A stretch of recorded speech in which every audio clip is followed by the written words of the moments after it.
दिन से कि सनातन धर्म खतरे में है, पर बीते कुछ समय में ये बहुत वायरल हो रहा है कि सनातन धर्म खतरे में आ जाएगा अगर पार्टी की सरकार नहीं आती, अगर वे आगे नहीं आते। और दूसरा सवाल मेरा ये है कि ये साल जो है शनि का साल बताया जा रहा है, 8 अंकों वाला साल है 2024, तो शनि की दृष्टि चलेगी और न्याय के देवता होते शनि, ऐसा माना जाता है। केजरीवाल सलाखों के पीछे, आपको क्या लगता है ऐसे कौन से और भी राजनीतिक या उद्योगपति है सलाखों के पीछे हो सकते हैं शनि की दिव्य दृष्टि की? आपका सुंदर प्रश्नों का बहन, पहला विषय तो ये सनातन धर्म वर्तमान में हम सब लोग बहुत ही अहिंसावादी लोग हैं, बहुत सोए हुए थे। वर्तमान का हिंदू जागा हुआ है, सनातनी जागा हुआ है। तो जब उसने गांव अंचल में देखा, कथावाचकों ने गांव अंचल में देखा कि बल्क में बड़ी बड़ी मात्रा में लगातार भोले भाले हिंदुओं का धर्मांतरण करवाया जा रहा, जब चौराहों पर रामचरितमानस को जलाया जा रहा, जब नवदुर्गा की पूजा को बंद करवाया जा रहा और जब राम को काल्पनिक बताया जा रहा, तब ये लगा कि सनातन धर्म खतरे में है। तो निश्चित रूप से ये सभी जो प्रकल्प दिखाई पड़े, इससे ये तय होता है, चाहे वो पालघर में हो रही संतों की हत्या हो, अथवा फिर रामचरितमानस को जलाया हो, या रामचरितमानस पर उंगली उठाई गई हो, अथवा राम को राम सेतु को काल्पनिक बताया गया हो, इन सभी विषयों को जोड़ करके बुद्धिमान लोगों ने ये तय कर लिया कि सत्य है सनातन धर्म खतरे में। लेकिन वर्तमान का युवा, वर्तमान का हिंदू जागा हुआ है, खतरे से बाहर निकल रहा है, धर्म विरोधी भी भारत छोड़कर जा रहा है। दूसरे वाले पे, राजनीति पे हम कभी कोई जवाब देते नहीं हैं। हमारी दिव्य दृष्टि क्या कहेगी? राजनीति पे दिव्य दृष्टि हम चलाते ही नहीं हैं। तो राजनीति पे हम कुछ ज़्यादा प्रत्युत्तर ना देकर यही कहेंगे, सत्य की जीत हो, सत्य के साथ न्याय हो, अधर्म की हानि हो, अन्याय करने वाले जेल में हो, यही कह सकते।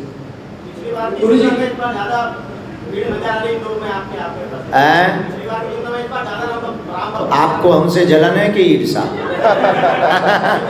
आनी चाहिए कि नहीं आनी चाहिए?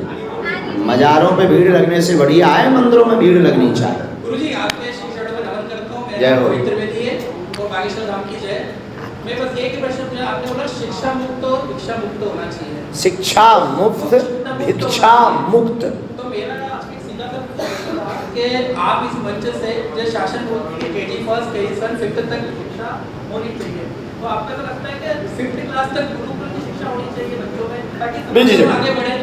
हमें याद है, जहाँ तक शायद हम अगर गलत नहीं होंगे तो इसी इंदौर में जब हमने 2 साल पहले प्रेस वार्ता की थी, तो हमसे लोगों ने पूछा था कि अगर सरकार से आपको मांगने का मौका मिलेगा तो आप क्या मांगेंगे। तब हमने इसी इंदौर में एक बात कही थी कि भारतीय होने के नाते, एक जागरूक भारतीय होने के नाते हमने कहा था कि भारत को जीवित रखना, भारत को विश्व गुरु बनाना है और भारत की महिमा को बनाए रखना है। तो इस भारत में गुरुकुलम की पद्धति को पुनः लागू करना चाहिए।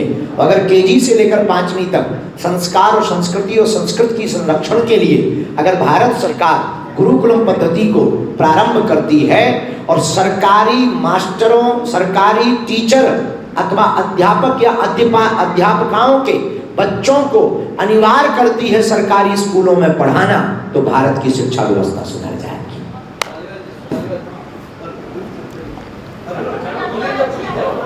मेरा नाम BL पालीवाल है। आदरणीय गुरुवर, मेरा एक छोटा सा प्रश्न ये है कि जिस तरह से आपके करोड़ों लाखों, और मैं देखता रहता हूँ यूट्यूब पर, वो ठटरी की बात तो हंसी मजाक यहाँ से अमेरिका तक कोई आपसे उठा नहीं पाएगा अर्थ क्या। लेकिन मैं प्रश्न ये है कि क्या दक्षिण भारत में सबसे अधिक आवश्यकता है अभी आपकी कथाओं की और आपके सनातन धर्म की? बहुत सुंदर प्रश्न, आपका बहुत सुंदर प्रश्न, तार्किक प्रश्न। वैसे हम रामेश्वरम, चेन्नई, बेल्लूर आदि जगहों पर गए और बिल्कुल आवश्यकता है।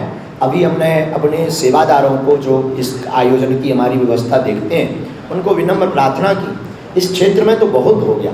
अब जहाँ आवश्यकता है, जहाँ कोई पहुँच नहीं पा रहा, वहाँ पर कथाएं करवाई जाएं, ताकि वहाँ सनातन की जागृति हो सके और हम वहाँ की संस्कृति से वाकिफ हो सकें कि हमें क्या और सुधार करना चाहिए। हमारे भारत में कितनी और विविधताएं हैं, हमारे भारत में कितनी और संस्कृतियाँ हैं, कितनी भाषाएं हैं, कितनी पद्धतियाँ हैं, कितनी विधाएं हैं, उनसे हम भी वाकिफ हो पाएंगे।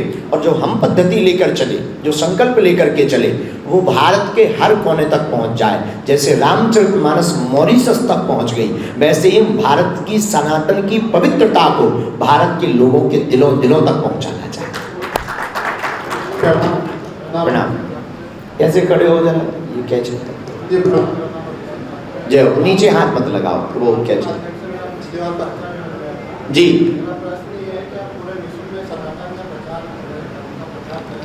आपके माध्यम से कई लोगों की धर्म वापसी हुई है और फिर इंदौर में साथ ही मुस्लिमों ने धर्म परिवर्तन करके हिंदू धर्म अपनाया है। वाह। क्या लगता है जैसे हिंदू राष्ट्र सर भारत हिंदू राष्ट्र ही था और हमको कागज पर सरकार के द्वारा घोषणा नहीं चाहिए, हमको तो भारत के रहने वाले लोगों के दिलों में घोषणा चाहिए।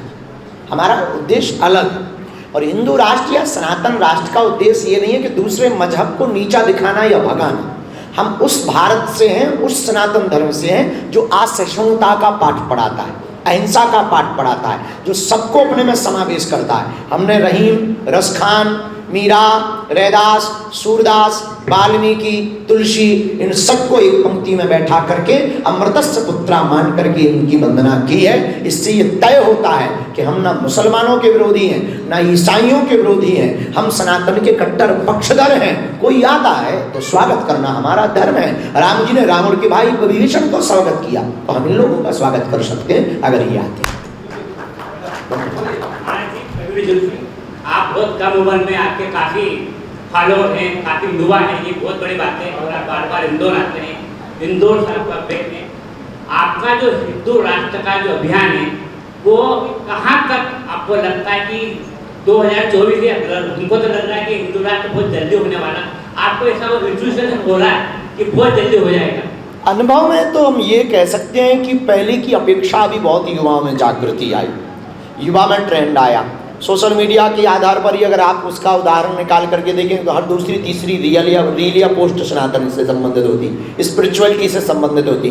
राम मंदिर का बनना ये तय है कि हिंदू राष्ट्र की यात्रा की ओर अग्रसर है। कृष्ण जन्मभूमि होने ही वाली है, ये हिंदू राष्ट्र का ही पर्याय है। बस इस देश में एक कठोर कानून जिस दिन निर्णय हो जाएगा, राम पर कमेंट्स करने वाले, गीता अथवा माता सीता, गायत्री अथवा गंगा, गाय, इन पर कमेंट्स करने वाले, इनकी अवहेलना करने वाले लोगों को जिस दिन फांसी दंड या कठोर कारावास की पद्धति प्रारंभ होगी, उसी दिन हिंदू राष्ट्र का पर्याय का विकल्प पूर्ण हो जाएगा।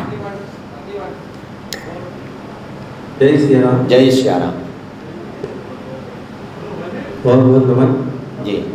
एक प्रश्न ये था कि आप भगवान के नवरात्र में, तो आप महान व्यक्ति क्यों और कितने बने?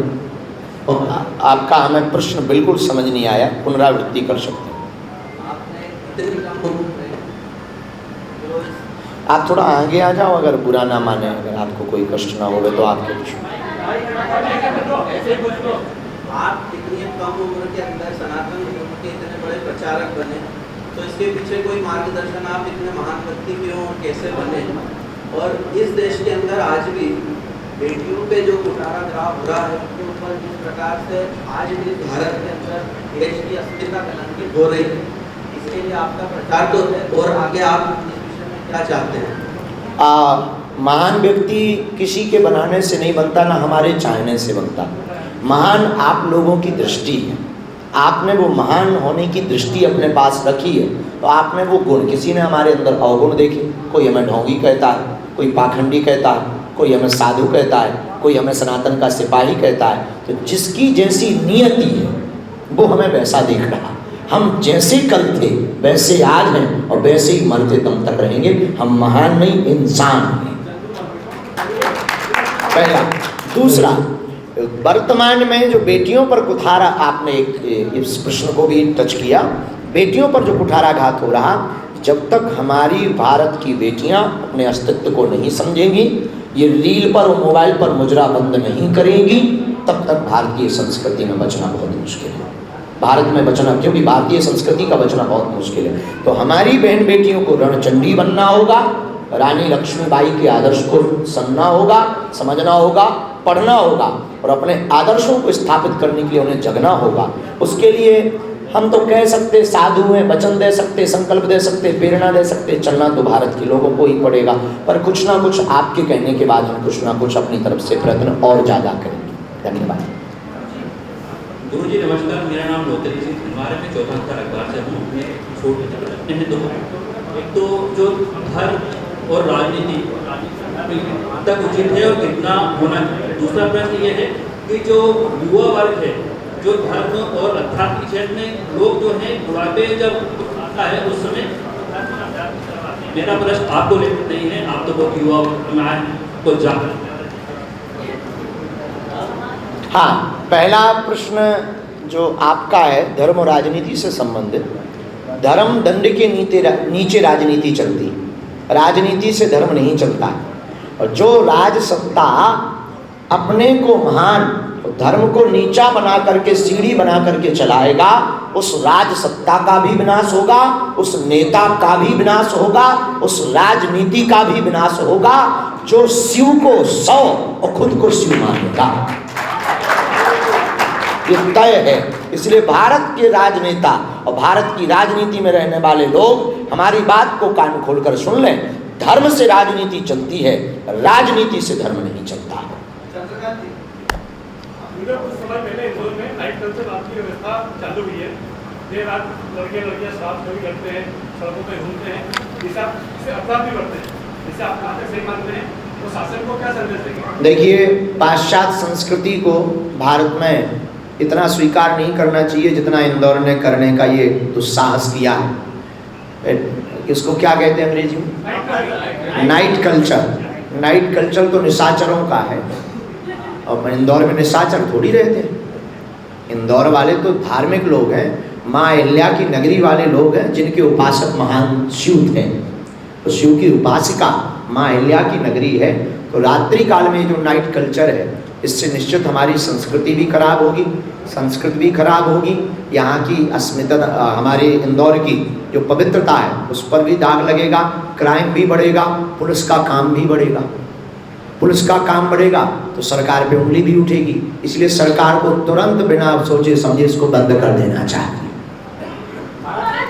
पहले जो धर्म का काम होता था, पाठशालों तक, आश्रमों तक, गुरु आश्रमों तक, या फिर गीता पाठ और ग्रंथों का भी होता था। लेकिन जब से सोशल मीडिया आया है, नया ट्रेंड आया, तो अब हर आदमी के हाथ में और हर आदमी के मोबाइल में आप वो चाहते हैं कथा भागवत का ज्ञान पहुंचा। तो आपको कितना मानना है कि धर्म के रास्ते में सोशल मीडिया ने काफी अच्छा वो? सोशल मीडिया ने हर चीज को आगे बढ़ाया। सोशल मीडिया जितनी अच्छी है उतनी ही बुरी अपनी अपनी उपयोगिता पर। हम लोग सनातन से जुड़े हैं तो हम लोग सनातन की पोस्टें देखते हैं, कुछ लोग गंदी देखते हैं, अपने अपने ऊपर है। पर सनातन का प्रचार और बागेश्वर धाम और सत्य की प्रचार की, जहाँ तक हम अपने जीवन की बात कहें, तो जितना साथ सोशल मीडिया का, उसे भुलाया नहीं जा सकता। और वर्तमान में सनातन को ट्रेंड में लाने का काम भी सोशल मीडिया का है। इसलिए सोशल मीडिया और सभी यूट्यूबर्स, पत्रकार, ब्लॉगर्स ये धन्यवाद के पात्र हैं जो सनातन के हित के लिए दिन रात लगे हुए हैं। हम तो कहेंगे इनके लिए संरक्षण, इसको सुरक्षा के लिए भी सरकार को कोई ना कोई कदम उठाना चाहिए।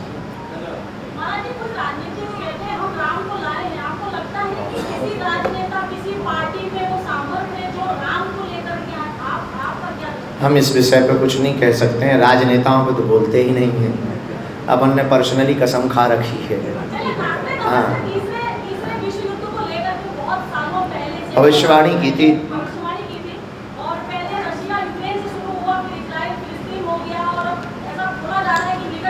विश्व तनाव में है, विश्व में अभी वर्चस्व की लड़ाई। विश्व के सभी देशों को वर्तमान में एक चीज़ तो ये समझनी चाहिए कि युद्ध किसी भी देश की महानता का उपाय नहीं है। महान बनने का उपाय युद्ध नहीं है, विवाद नहीं है, संवाद है। जब तक विश्व के यह देश इस बात को नहीं समझेंगे तब तक विश्व युद्ध नहीं रुक सकता है। पर भारत की इसमें अहम भूमिका होगी। हम अभी कई देश जा रहे हैं और इसी विषय को लेकर के भारत की ओर से, जो भारत की संस्कृति है उसकी ओर से लेकर के हम जा रहे हैं। जैसे कुछ देशों के कुछ प्रबुद्ध जन लोग जुड़े हैं, उन्होंने कहा कि स्ट्रेस है, तो हमने एक पद्धति निकाली है ऊर्जा संचय समागम 3 दिन की, पावर एनर्जी शेविंग सेशन। इस पृथ्वी पर सबसे ज़्यादा एनर्जी का स्रोत सूर्य है। तो हमने 3 दिन का एक उपाय निकाला है कि लोग बॉडी डिटॉक्स बहुत कराते हैं, हम लोगों का ब्रेन डिटॉक्स कराएंगे। अच्छा, इंदौर में पंडोल में सरकार ने पर्चा बना गए थे जीतू पटवारी जो वर्तमान में प्रदेश अध्यक्ष हैं, और वो किया था मंच से कि 30-35 हजार वोटों से जीतेंगे, वो चुनाव हार गए। तो ऐसा पर्चा लिखने वाले और जो प्रोपेगेंडा करने वाले और आस्था के नाम पर अंधविश्वास फैलाने वाले भी कुछ हमारे उनके नहीं कहते हैं। हम किसी भी महात्मा की बुराई तो नहीं कर सकते हैं, अब उनका अपना विषय है, उनके पास क्या सामर्थ्यता है हम कह नहीं सकते हैं। और रही बात पर्चा की, तो हम अपने लिए भी कह सकते हैं कि कई बार हम भी 100 में 100 सत्य नहीं होते, जो भगवत कृपा होती वो बता देते हैं। पर पर्चा से ज़्यादा हनुमान जी की चर्चा पर जीना चाहिए। और किसी भी राजनेता या सरकार के लिए या कोई भी महात्मा के लिए हम इसलिए नहीं कह सकते कि वो हमारा विषय नहीं है, हमारी। जय श्री राम।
सबके मिला के जय जय श्री राम। बेटा संभाल के